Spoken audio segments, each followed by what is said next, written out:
So friends, अगर आप chartered accountant बन चुके हो तो heartiest congratulations. Couple of things I would like to share based on my experience that when I became a chartered accountant as to what are the critical things you should keep in mind.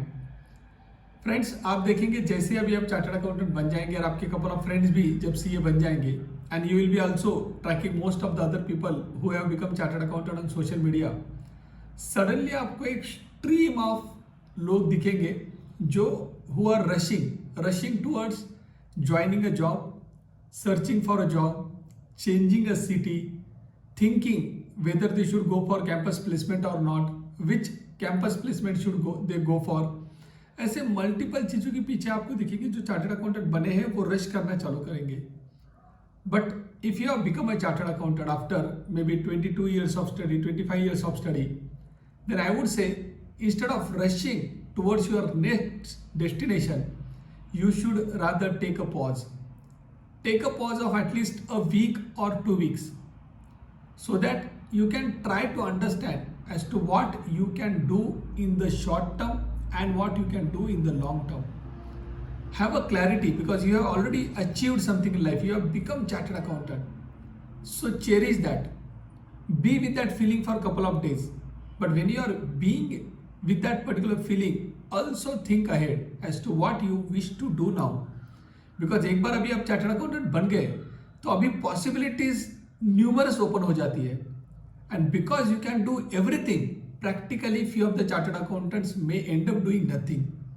Because मैंने काफ़ी सारे chartered accountants के career को देखा है, track किया है, तो जिनमें बहुत ज़्यादा या ज़बरदस्त पोटेंशियल था ओनली बिकॉज उनके पास कोई तो भी जॉब आ गया जो उनको नहीं करना था या उन्होंने कोई जॉब इनकरेक्ट लोकेशन पे ज्वाइन कर दिया.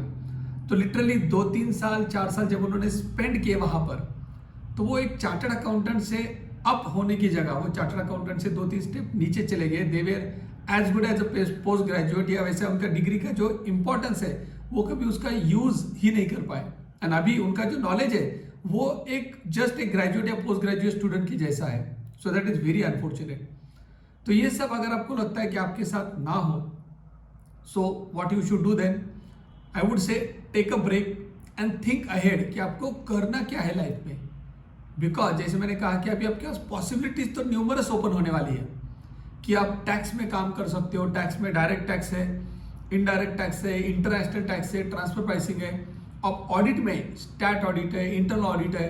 अब फाइनेंस में, ट्रेजरी में, बैंकिंग में, आप जिस फील्ड में चाहिए उस फील्ड में आप एंट्री कर सकते हैं. तो यहाँ पर बिकॉज सो मेनी डोर्स आपके सामने ओपन है, आपको बहुत कॉशियसली वो डोर नॉक करने हैं जो डोर आपको खोलने हैं. अगर आप जस्ट रश करोगे कि यार चलो जो भी दरवाजा खुल गया वहां पर मैं घुसने वाला हूं, then you might enter a wrong door. तो इसके लिए थोड़ा पॉज करिएगा, थिंक थ्रू करिएगा कि अरे जब मैं आर्टिकलशिप कर रहा था, मुझे आर्टिकलशिप के दौरान जब मैं आर्टिकलशिप कर रहा था क्या चीज मुझे ज्यादा एक्साइट करती थी, क्या चीज करने के बाद मुझे ऐसा लगता था कि यार क्या जबरदस्त आज का दिन गया है, कौन से असाइनमेंट्स के लिए, कौन से एक्टिविटी के लिए I always use to look forward to, कौन सा टॉपिक था जो मुझे बहुत पसंद आता था. यहाँ पर कपल ऑफ चीजें या क्वेश्चन भी मैं देना चाहूंगा. बहुत बार लोग क्या करते हैं कि यार मुझे सीए करते हुए कोई कोर्स में या कोई टॉपिक में सब्जेक्ट में मुझे एग्जाम्शन आ गया तो मैं उसी टॉपिक में स्पेशलाइजेशन करना चाहूंगा. तो मैं कहूँगा नहीं, वो आपका एग्जाम के अंदर जब आप एग्जाम हॉल में बैठे थे, बराबर है, वहां पर आपने शाइन किया है. आपको अभी जो करना है वो एग्जाम हॉल के बाहर है. आप रियल लाइफ में अभी आपको स्कोर करना है. और अगर आपको रियल लाइफ में अगर शाइन करना है, ग्रो करना है, देन वो जो टॉपिक है उसके ऊपर आपने प्रैक्टिकली थोड़ा तो भी आपका रियल एग्जाम्पल यानी कि रियलिस्टिक एग्जाम्पल आपके सामने होने चाहिए. थोड़ा तो रियलिस्टिक एक्सपीरियंस आपका होना चाहिए. इसका मतलब ये भी नहीं है कि आपने जीएसटी में काम ही नहीं किया तो आप कभी कर ही नहीं पाएंगे. नो, दैट ओनली मीन्स अगर आपके पास जीएसटी का एक्सपीरियंस नहीं है, try to understand from somebody कि अच्छा यार जीएसटी में फील्ड में काम करना होता क्या है. अगर आपके पास फाइनेंस में आपको काम करना है, आपको मर्जर एंड एक्विजिशन में काम करना है, बिजनेस एडवाइजरी में काम करना है, तो जस्ट पूछिएगा. Try to connect with right people, right relevant connects on maybe LinkedIn and other platforms. अगर आपके दोस्तों में से किसी ने ऑलरेडी बिजनेस एडवाइजरी में काम कर रहा है तो बात करिएगा कि यार यार ये जो दुनिया जिस तरह से हमको दिखती है कि यार बिजनेस एडवाइजर में ज़बरदस्त काम रहेगा, ये रहेगा, तो आप अभी क्या कर रहे हो, आपने क्या प्रैक्टिकल चैलेंजेस फेस किए हैं, आप कंटिन्यू करना चाहोगे क्या उस फील्ड में, आपको ग्रोथ क्या दिख रहा है फ्यूचर में। तो इस तरह से स्पेसिफिक क्वेश्चन पूछिएगा, कनेक्ट करिएगा लोगों से, एंड देन यू डिसाइड कि अच्छा मुझे करना क्या है। एक बार आपको क्लैरिटी आ गया कि यार मुझे कौन से सब्जेक्ट में करना है, फिर आपके सामने नेक्स्ट क्वेश्चन रहेगा कि should I continue in my own city और should I change my city. फिर आपके पास ये भी ऑप्शन रहेगा, should I join a consulting firm और should I join a industry.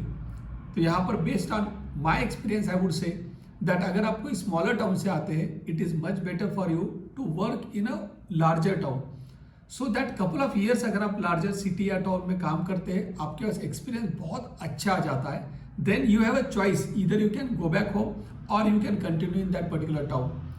यहाँ पर एडिशनली जैसे हमने कहा कि अरे आपके पास ये भी चॉइस है अभी कि आप इंडस्ट्री में जॉब कर सकते हो और आप कंसल्टिंग फर्म में जॉब कर सकते हो।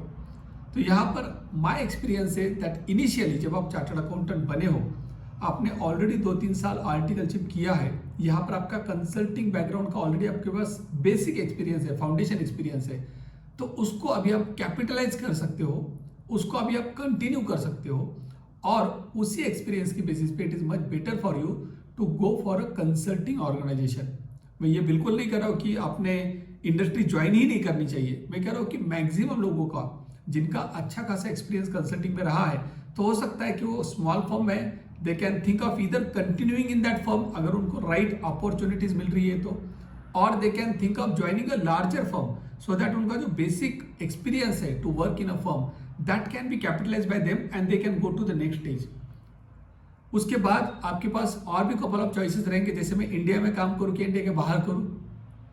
यहाँ पर प्लीज नोट करिएगा कि बिकॉज ऑफ कोरोना ऑब्वियसली काफ़ी सारे चैलेंजेस है अक्रॉस द वर्ल्ड, तो थोड़ा ध्यान से देखिएगा कि किस कंट्री में आप जाना चाहते हैं, वहाँ के इन्वायरमेंट कैसा है, वहाँ का बिजनेस सिनारियो क्या है। बिकॉज ऑफ कोरोना आप सबको पता रहेगा काफ़ी सारे कंट्री जहाँ जो बहुत फास्ट ग्रोइंग थी, अभी शायद उनके पास उतना ग्रोथ नहीं रहा, बिकॉज कहीं पर टूरिज्म का कुछ चैलेंजेस है, कहीं पर कुछ और प्रैक्टिकल चैलेंजेस आ चुके हैं। So just be a bit careful. हो सकता है कि आपको 2 साल पहले आपने ड्रीम देखा रहेगा मैं सीए बनते ही इस कंट्री में जाऊंगा, लेकिन शायद आज वहाँ के जो हालात है, वहाँ की जो सिनारियो वो सेम ना हो, तो थोड़ा रिसर्च करिएगा। गो टू मे बी कोरा, वहाँ पर काफ़ी लोग शेयर करते हैं उनके practical experiences. Go to LinkedIn, वहाँ पर भी आप ढूंढ सकते हैं कि यार अलग कंट्री में काम करना कैसा होता है। तो friends, this was something I wanted to share with all of you. आप जैसे चार्टर्ड अकाउंटेंट अभी बन चुके हैं, तो take I would say week off, 2 week off, spend time with your own self, do a detail and thorough research and then get on और to your next journey. तो suddenly immediately आप gear change करके next journey में मत जाइए, कुछ दिन break लीजिएगा, एंजॉय करिएगा, चेरिश करिएगा एक फीलिंग को, and then you finally decide कि आपको नेक्स्ट अभी कौन से फील्ड में शाइन करना है और ग्रो करना है।